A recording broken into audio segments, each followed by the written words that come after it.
Hello everyone and welcome to the 10th episode of Tehani. I'm Tehani Chandrasena and today we have with us Yashvin Senanayake. Yashvin is a content creator and the CEO of Crux Media.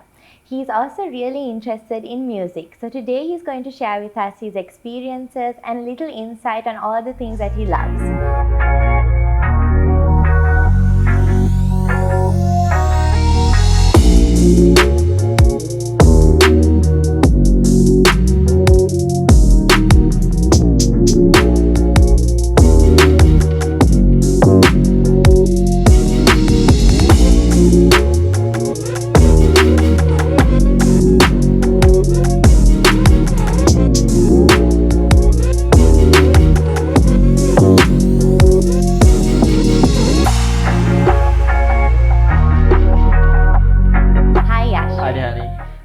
So to begin, tell us a little bit about yourself. I'm Yashvin Senanayake, as you said.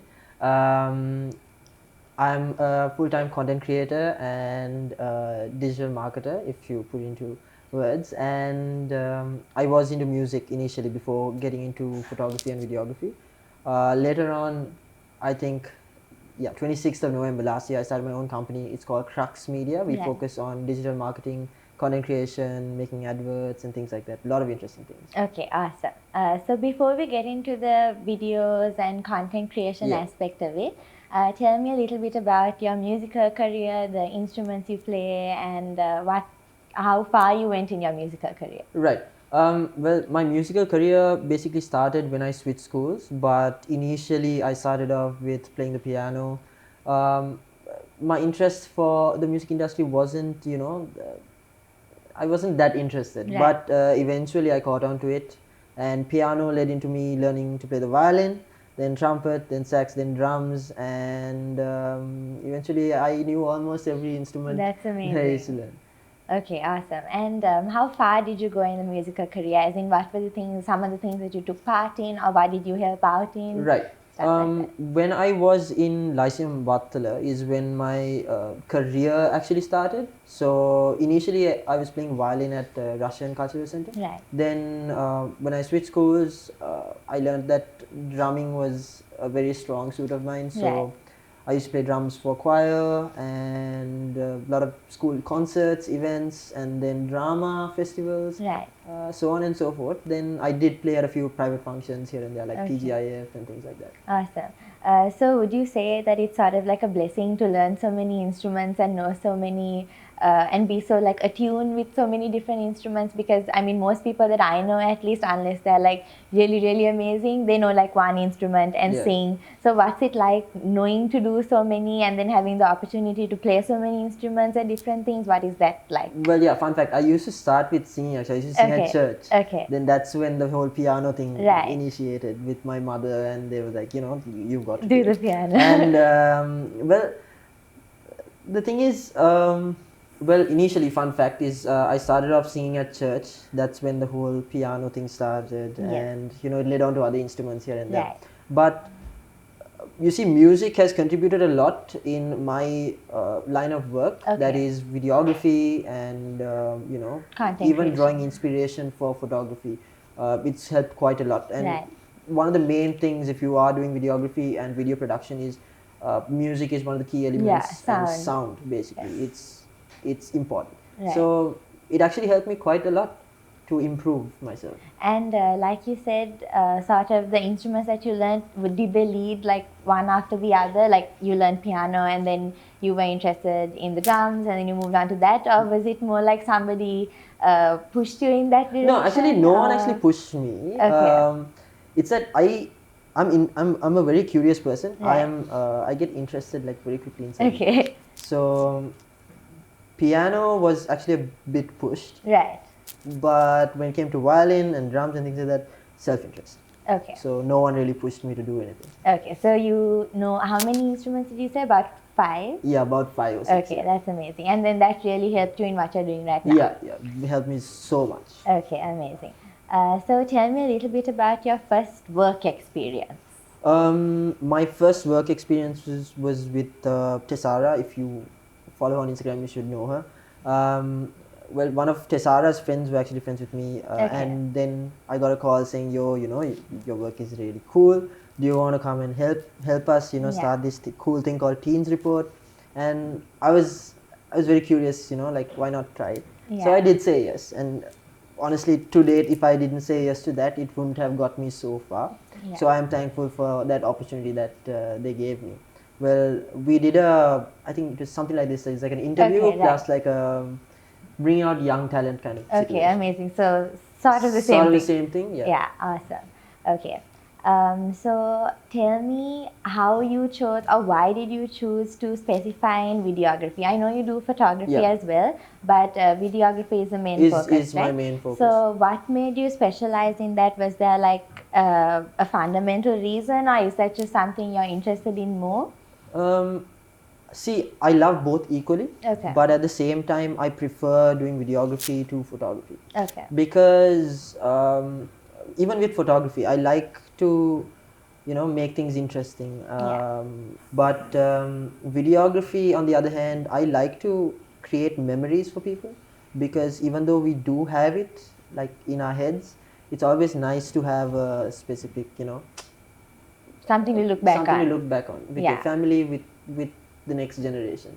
And something I've learned with videography is that it's a beautiful thing. You can do anything you want. You can go crazy with creativity, despite how many people tell you don't do that, don't do this. And there are so many concept ideas and opportunities as well, right? True. That's amazing.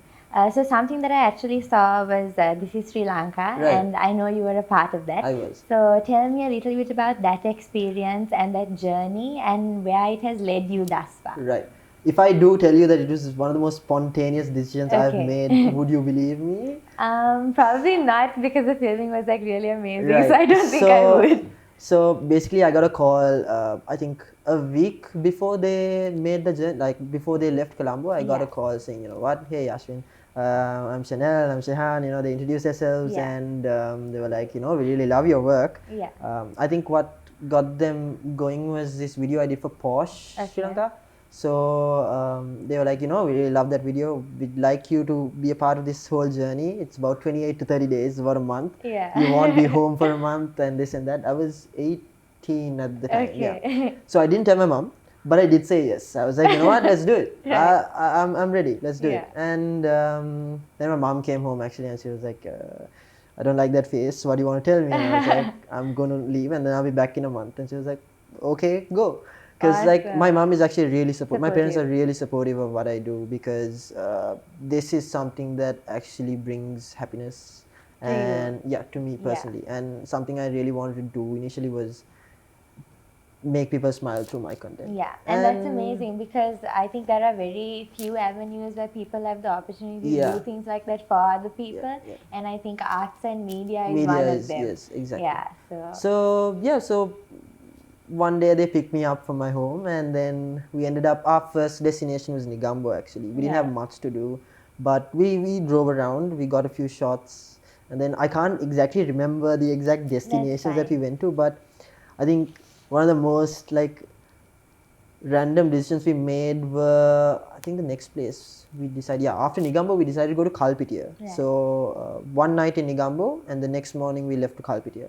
And we didn't exactly have a place to stay in Kalpitiya, so we were kind of wandering around, making calls. So that was one of the few places that they hadn't made arrangements.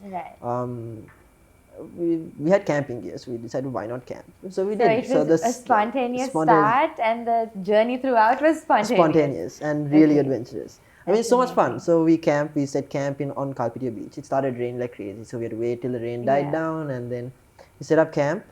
And so would you say that it was sort of like a very fulfilling experience?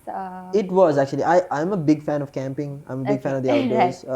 When I was in St. Thomas's, I used to be a scout. So that kind of helped. It kind of helped me.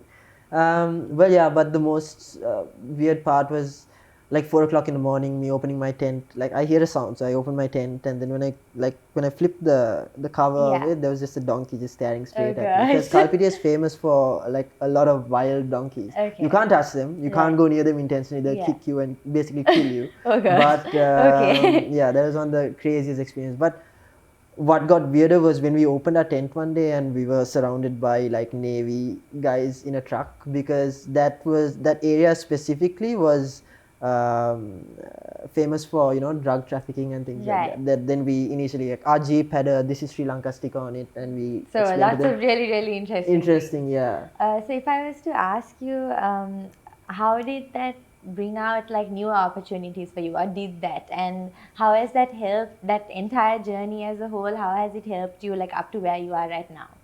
I think one experience that changed me completely during that trip, and like opened my eyes to like a lot of things and made me realize a lot of things, was our last few days on the trip. We went to Haputale.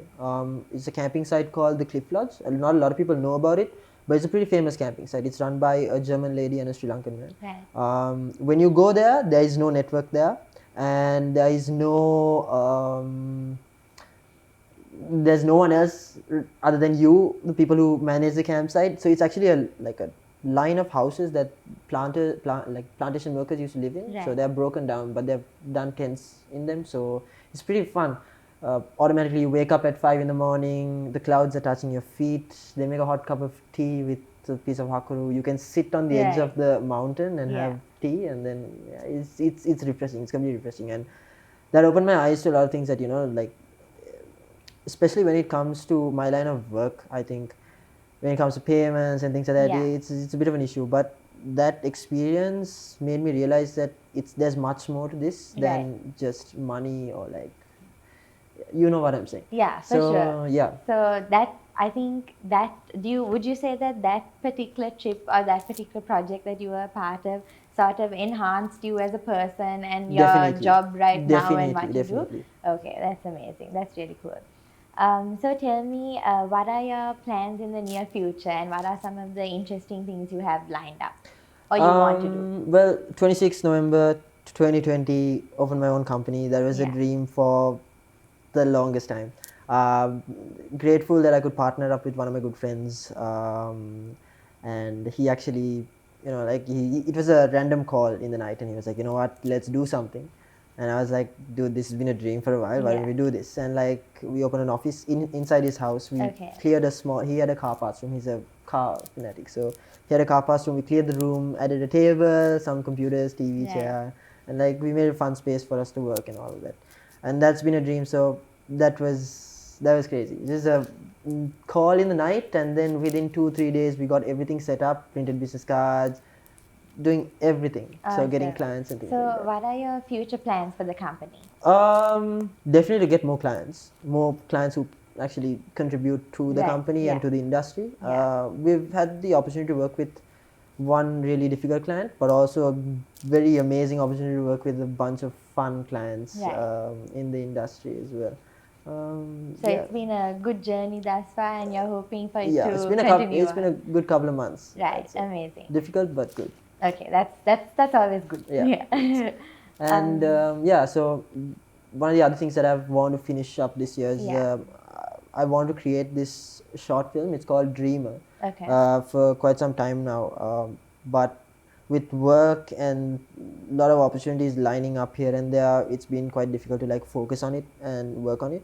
But with things easing out now and slowly getting into the flow of work, I found the time to sit down and finish a few pages of the script. Hopefully it inspires a lot of young people to wake up and to realize that there's, you know, if they set their mind to something, they can do it. And it's a fun movie. So I'm going to have so much fun filming it. Look forward to. Yeah, definitely. Yeah, amazing. Okay. So understanding that, I mean, like you said, being a part, like having that musical background, helps with what you do right now. Have you had any opportunities to sort of link the two? Let's say, like, have you filmed any music videos or done anything of this Yes, sort? I have actually. The music industry has been something that's interested me for quite some time. I did a few music videos for a bunch of students here and there, them singing covers, their originals, and then slowly, last year I filmed a music video for an artist called Ethan Clark. A lot of you guys may know them, some of you might not know them, but it was a fun music video project. That video, I think it's at about 700,000. I don't know. It got some mad views, That's and it was amazing. crazy. And I did one recently for him as well, which we are working on. So that project was I started working on that project with one of my friends actually. He's back in Sri Lanka now. Modita. He's a really good content creator. Okay. So yeah, that was my. So you have had the opportunity Yeah, to sort yeah. of link the two. I think I've had the opportunity to kind of put my nose into a lot of industries That's when amazing. working with a lot of people. Yeah, awesome. Okay. So lastly, I'm going to ask you, being a content creator yourself and starting so young at that as well, what advice do you have, and what are some of the tips that you've learned along the way and on your journey thus far that you would like to share with upcoming content creators who are entering the industry? See, a massive problem that a lot of people who've been in the industry have had is that it's difficult for them to stand ground when they are pitching a price or a quotation or things like that. Right. Because young creators coming into the industry right now, they tend to charge less to make a quick buck, or they don't know how to charge. So there's a lot of things that go in it. So what one of the other things I've been working on actually is a course where you know how to price your work, and to price your work according to your work. And in the industry, a lot of Sri Lankans have an issue. Sorry, you said price your work according to your worth, Yeah, right? exactly. So that's something I think is really important. It's really important to do that. Yeah. Because even for me to stand my ground, I've managed to set a standard with my name. I mean, if you say my name in certain industries, people actually recognize you, and it's because I haven't gone away from what, like, my work and my quality and things like that. So that's something that people should know, that you got to maintain quality. You got to maintain your own name, and you got to be careful with how you price things, because if you price it say 5,000 and then I price it at 10,000, people obviously tend to choose the cheaper choice without knowing quality. But quality wise, people who've been in the industry working for a while, they know that the 10,000 contributes to the hard work that the creators put in and the team puts in to make the production really good. Yeah. So your advice would be to sort of really know your worth, like you said, and then be confident in that and pitch that, right? Yeah. And one more thing is that a lot of people in the industry are scared to be different, and to when filming a project or something, to put their own spice into the project. Don't be scared, because at the end of the day, you've got to be original. You've got to learn to stand out from other people, and that's one of the ways that people recognize that is something that this one would do. Exactly. So the way you film, the way you work, it doesn't matter who you are, whether you're an artist, whether you're a content creator or a singer, or anything. Add your twist, add some spice to what you're doing, and make sure you do something that helps you stand out from the rest. Awesome. Thank you so much, Yashvin. No problem. Thank you so much for watching. We hope you join us next week as we talk to more inspiring young individuals. Have a great week, guys.